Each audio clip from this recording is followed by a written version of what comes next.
बिस्मिल्लाहिर्रहमानिर्रहीम। अल्लाह के फजल करम नाल असां एक जनाब बच्चर मोटर चलाई है, जरी मोटर से लाई 7.5 हार्स पावर दी मोटर से लाई है। तो जनाब अली अल्लाह के फजल करम इस वक्त टाइम हो गए पूरे 3 तो फिर भी माशाल्लाह बेहतरीन रिजल्ट आ गया, क्योंकि अगर फर्स्ट टाइम हो तो रिजल्ट होर होंदा है। तो यह जनाब असां एक ही जो स्टैंड लाया 18 प्लेटां का वड्डे गाडर ला के इतफाक दे गाडर लगे ने, इतफाक या मुगल दे गाडर 18 फुट गाडर इस्तेमाल करते हैं।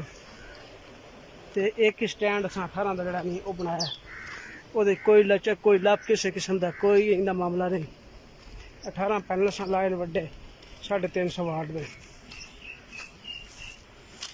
अज सारी टीम लगी है, अज स्टैंड जोड़ा नहीं मतलब डाउन करिए फिर रिजल्ट मजीद बेहतरी हो जाती है। जी भाई साहब माशाल्लाह तुहाडा बेहतरीन रिजल्ट है, तुसीं की महसूस किया यकीन? जी माशाल्लाह जी बड़ा सोहना रिजल्ट आ रहा पानी का। ठीक है भाईया कताब ने रोज आदमी ताल्लक है सोलर फैमिली का ताल्लक रखते हैं। इन्हें साडा सोलर का प्लांट लाया है तो मुनासिब रेट बेच भी तो माशाल्लाह बहुत अच्छा रिजल्ट भी आ रहा है। तुम खुद देख रहे हो काफ़ी ज़्यादा पानी कट रहा है। अजय मौसम देख लो तो किस तरह का है, टाइम भी देखो फिर हो गया, धूप भी थोड़ी डाउन होगी इस वजह तो माशाल्लाह काफ़ी अच्छा रिजल्ट आ रहा है। बेहतरीन पानी है जी। चलो जी शुक्र, मुबारक हो जनाब। मुबारक।